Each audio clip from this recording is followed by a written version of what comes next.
আসসালামু আলাইকুম, welcome to Tania's food blog.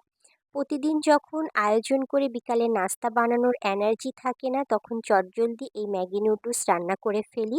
2 cup ফুটন্ত পানির মধ্যে সামান্য লবণ দিয়ে নুডলসগুলা দিয়ে দিচ্ছি।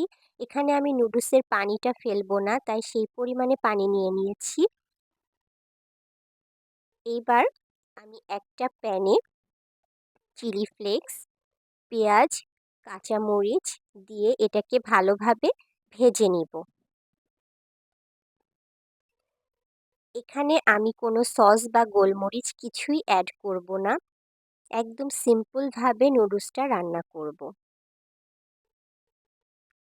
পেঁয়াজটা একটু ব্রাউন করে ভেজে নিতে হবে। পেঁয়াজটা ব্রাউন করে ভাজা হয়ে গেলে এটাকে আমি